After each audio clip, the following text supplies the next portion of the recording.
I want to tell you something quietly, because some things deserve to be said that way. 17 years, 11 promotion cycles, 0 appointments, and a director who told me in my 12th year that I needed to work on my executive presence. Executive presence. I've spent a great deal of time with that phrase since, turning it over, looking at its surfaces, understanding what it is a container for when the person saying it cannot or will not say the actual thing. And I want to tell you about the witness statement that arrived in the tribunal bundle 3 days before the hearing, a document written by someone I had never met, about meetings I did not know had been observed. That said, in plain language, the actual thing. I'm going to tell you what was in it. But first you need to understand what 17 years of being told you are almost there, almost ready, almost the right fit looks like from the inside. Because the almost is the story, the almost is what destroyed my career, without ever leaving a mark that anyone could see. My name is Donna. I am 52 years old, I am Black British, born in Birmingham, and I have worked in corporate communications in the financial sector for 25 years. For 17 of those years I worked at the same company, starting as a communications coordinator, rising through 4 grades to senior manager, managing a team of 9, responsible for a function that touched every external communication the company produced. I was good at my job, I want to say that plainly and without apology. I was excellent at my job, and the evidence for this is not self-assessment. It is 17 years of annual reviews, client feedback records, and the specific institutional knowledge that accumulates in a person who has been somewhere long enough to understand where everybody is buried. I applied for the head of communications role 11 times over 12 years. Not every cycle, not obsessively, 11 times, when the role came open, or was created, or was reconfigured and reposted, as it was in a company that reorganised itself with the frequency of an organisation that has mistaken structural change for progress. Each time I was interviewed, each time I reached the final stage, each time I was not appointed, the reasons given were variations on a set of phrases that I came, over 11 cycles, to recognise as a vocabulary. Too operational, not yet strategic enough, needs to develop her executive presence, needs to demonstrate broader commercial vision, would benefit from further exposure to senior stakeholder management. 11 cycles of almost. The person appointed in cycle 11 was a man named Jonathan. He was 39 years old, had 7 years of experience in communications, and had joined the company 14 months before the appointment. He is white. I mention this not as the only relevant fact, but as one the tribunal would later find to be directly and causally relevant. I want to be precise about the distinction, because precision matters here. Race discrimination under the Equality Act 2010 does not require that race was the only factor. It requires that it was a factor. The question the tribunal had to answer was whether, in 11 cycles of almost, my race had been a factor. The answer the witness statement provided is the thing I'm building toward. Now, I want to stop and ask you something, because I think the first 2 minutes of this story might have produced in you a specific kind of wariness. The wariness that comes from a workplace discrimination story, which is a wariness about whether the evidence will be sufficient, whether the process will be fair, whether the system will do the thing it is supposed to do, or whether it will find a way to produce a technically defensible outcome that leaves the actual wrong intact. I know that wariness, I have lived inside it. So here is what I want you to hold. The system, in this case, did something unexpected, not the thing I asked for, something else. And the something else is the twist at the end of this story that I cannot fully resolve, even now. Hold that. The new director was a man named Keith. He arrived in my 15th year and immediately introduced what he described as a talent review process, a comprehensive assessment of leadership pipeline across the department. I participated, I submitted a self-assessment, I was rated in the talent review outcome as high performance, development required in my 15th year, having produced, in the previous 12 months, communications work that had received the highest external stakeholder satisfaction rating in the company's recorded history. I asked Keith, in a one-to-one meeting, what development was required. He said I needed to work on my leadership presence in senior settings. He said it was about how I came across in rooms with the executive committee. He said, and this is the sentence I wrote in my notebook immediately after the meeting, dated and timed, that some people naturally project the kind of confidence that senior stakeholders respond to, and that this was something I was still developing. I wrote it down because 17 years had taught me to write things down. I was passed over for the 12th time in my 17th year. Jonathan's contract was renewed at a rate I subsequently discovered, through a subject access request, was £14,000 above my own salary for an equivalent grade. I filed a grievance internally in November. The grievance was investigated and not upheld. The investigating officer concluded that the appointment decisions had been made on merit. He had not interviewed any of the panel members who had made decisions in cycles 4 through 11. He had reviewed the paperwork from cycle 12 only. I contacted ACAS. Early conciliation produced nothing. I instructed a solicitor named Anne, who specialised in equality and employment law in London, who read the timeline with the focused attention of someone who is counting something as she reads. She told me the case had 3 strong elements: the pattern of appointments, the salary differential, and Keith's recorded comments about natural confidence and senior stakeholder response. She said, "These comments, in context, are capable of being found to reflect stereotyped assumptions about race." She said it carefully, and she said it precisely, and it was the first time in 17 years that someone with professional authority had said out loud what I had been quietly certain of for at least 11 of them. We filed at the Employment Tribunal in March. The claim covered direct race discrimination under Section 13 of the Equality Act, indirect race discrimination, and a claim under the equal pay provisions for the salary differential. Total claim, £89,400. Anne was exact about the figure. She is always exact. The company's defence was substantial.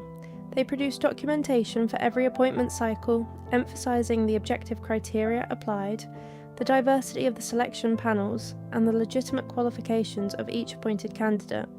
They produced Keith's performance management records showing a consistent application of the talent review framework across the whole department.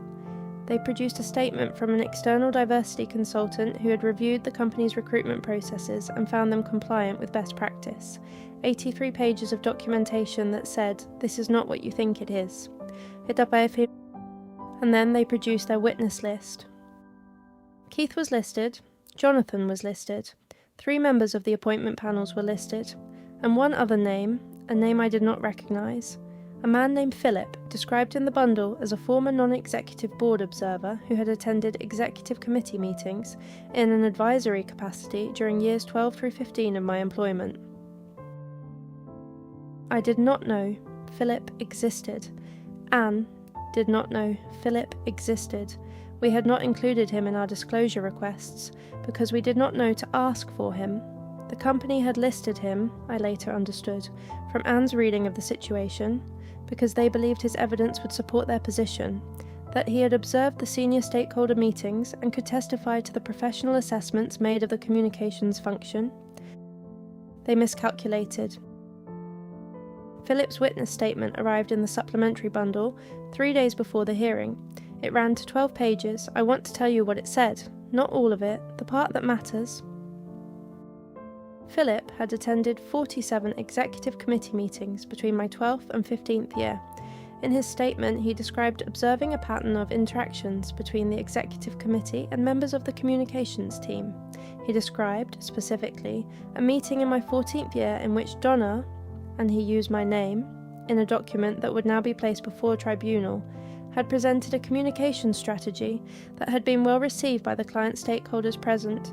He described the committee's discussion after the presentation, in which Keith had said that while the work was excellent, there was a question about whether Donna had the profile for the next level. Profile.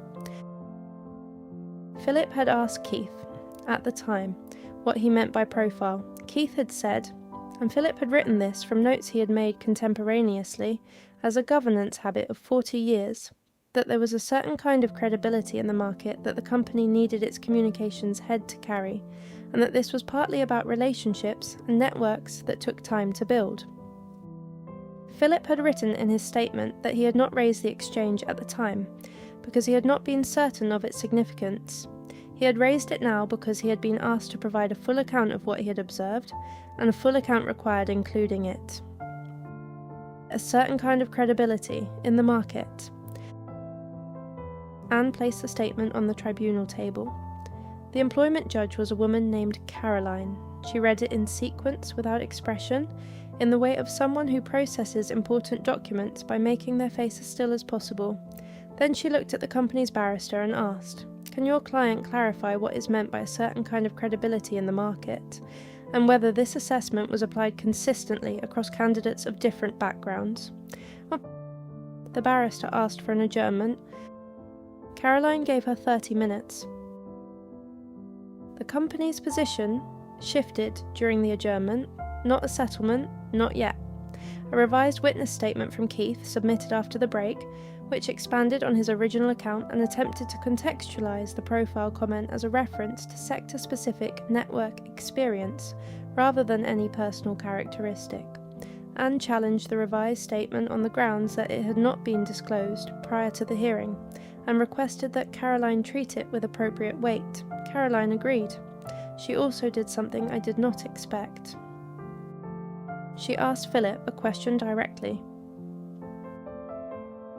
She asked him whether in the 47 meetings he had observed, he had seen the profile or credibility framing applied to white candidates at the same level. Philip paused. He said, "Not in those terms." He said the framing, when it appeared, was applied to candidates who were not from the majority group.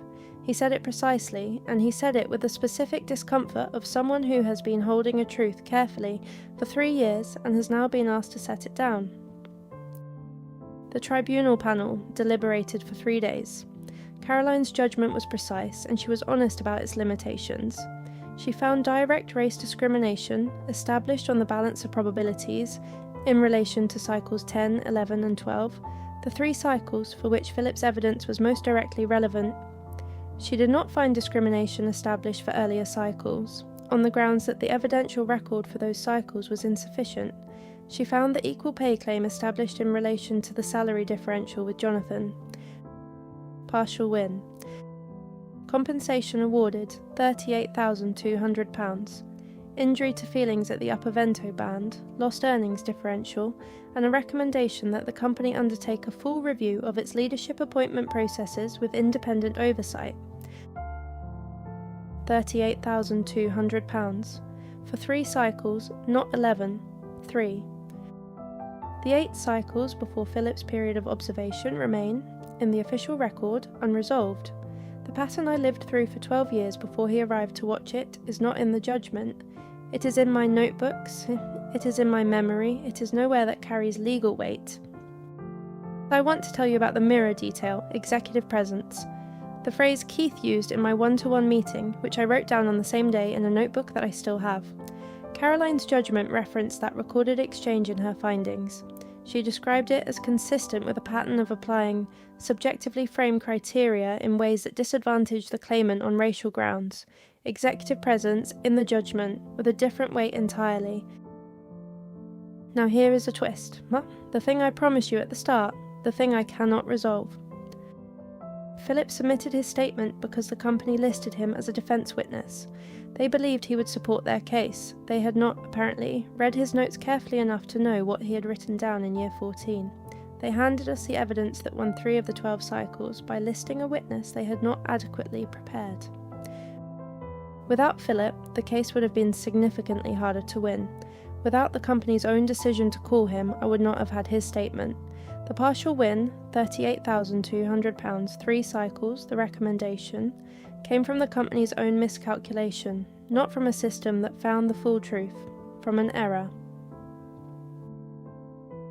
I am not at that company anymore. I left before the judgment. I have a new role now, at a different firm, at a level that reflects what I should have been given in Cycle 6. The salary is what it should have been for years. I am good at my job. That has not changed. But Cycles 1 through 9 remain in any official record, nothing. 8 years of almost that the law could not reach because the observer, who could have spoken to them, was not in the room yet. Philip arrived in year 12.